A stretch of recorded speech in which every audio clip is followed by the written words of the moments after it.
coaching center. So today I'm going to explain that is the ninth standard social history first chapter, that is the Christianity and Islam part 2 video.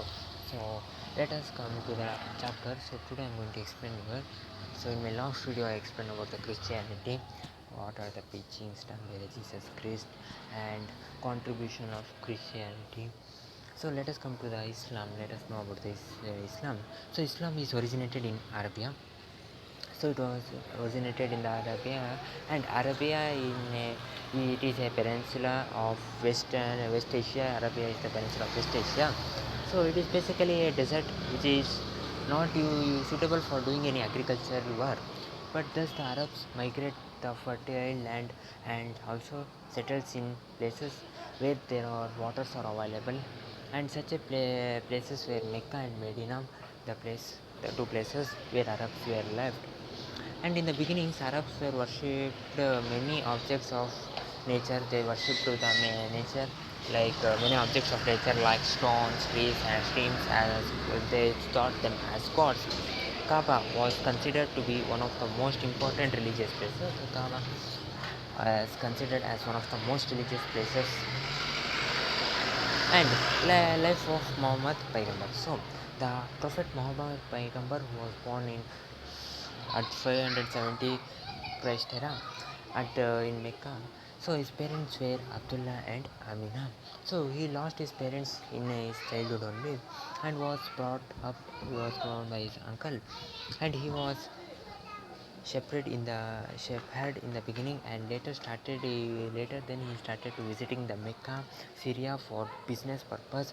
And in Mecca he introduced a rich widow by a name Khadija, and was employed by her.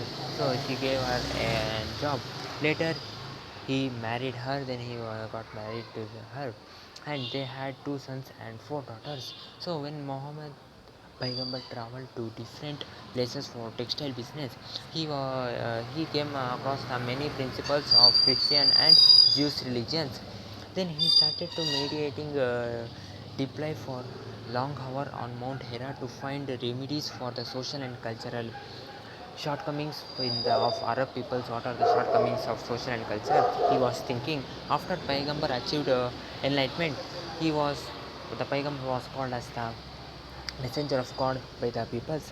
Soon his principles became very popular among the peoples, and many became his follower or his disciples.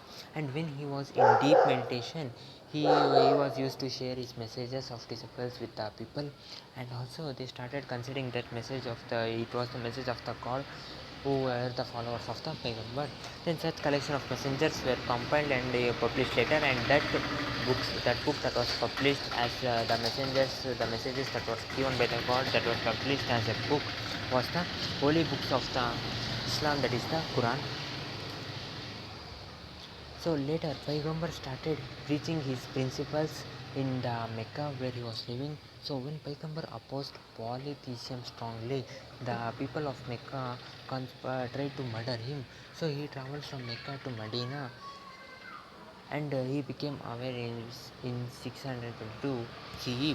This incident is known as Hijrah, that is the departure from the place, and Muslims reckon this as Hijrah era, means Islamic lunar calendar is based on this Hijrah era. So the peoples of Medina welcomed him, and the peoples of Medina followed his principles. And after 8 years, there was a war between the Mecca and Medina, and the peoples of Medina defeated the peoples of Mecca. And Paighambar came back after the Medina people defeated Mecca. He came, Paighambar came back to Mecca, and the peoples of Mecca were now started to accept the teachings by the Muhammad Paighambar, and finally they became the followers of the Paighambar, and started to spread the teachings of the Paighambar all over the Arab regions. And in 632 CE, Muhammad Paighambar died. So let us know about the teachings of Islam. So what are the teachings of Islam or the Muslims? Let us know. So they teach us the teachings of Islam or the God is one, and a simple prayer is enough to win the heart of the God. So the teachings of the they says that the teaching is the God is one, and a simple prayer is enough to win the heart of the God. And the next is one should lead an honest and principled life and should keep away from all the bad habits. So one should live a honest and principled life, a honest life, and should keep all the bad habits far from him. And one should have respect for women and compassion for the poor and weak. So one should have respect for women and they should help for poor and weak. So what are the rituals? So Islam follows the 5 important rituals. They are the kalima. The first one is the belief only in Allah, Muhammad is his prophet. So the first one is kalima, and next is namaz, prayer for Allah for 5 times, and roza, fasting in the month of the Ramzan, and zakat, definite sum to be spread in the income to give to the poor. So they give some money to the poor. And hajj, the pilgrimage to Mecca once in a lifetime. So going to the Mecca once in a lifetime. So these are the 5 rituals of that the Islam follows. And next is expansion of Islam. So how after the death of Muhammad Paigambar, how the Islam started expanding, how it expanded to all the world, let us know. So the Caliphs took over the responsibility of promoting Islam. So after the death of Muhammad Paigambar, the Caliphs people took the responsibility to spread the Islam on the whole world. So the Caliphs are known as the successor of Paigambar. So the caliphs who were they were known as they helped in successing of the Paigambar preachers teachings. So with the sincere efforts done by the caliphs, the Islam started to spread from Spain to India in 9th century. And the reason for the fast growth of Islam is simplicity of Islam, efforts of caliph to spread the Islam, they did the effort, and the devotion of the Muslims towards the Islam, and religious interest of the sultans to spread the Islam, and conductive political situation at that time the situation. So contribution of Islam.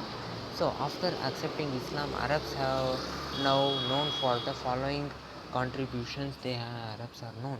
They are the medicines and measles and other diseases and books on medicine. So the Arabs are known as the medicines for measles and other diseases and books on. They have wrote books on medicines, and new invention in science and mathematics were also done by them.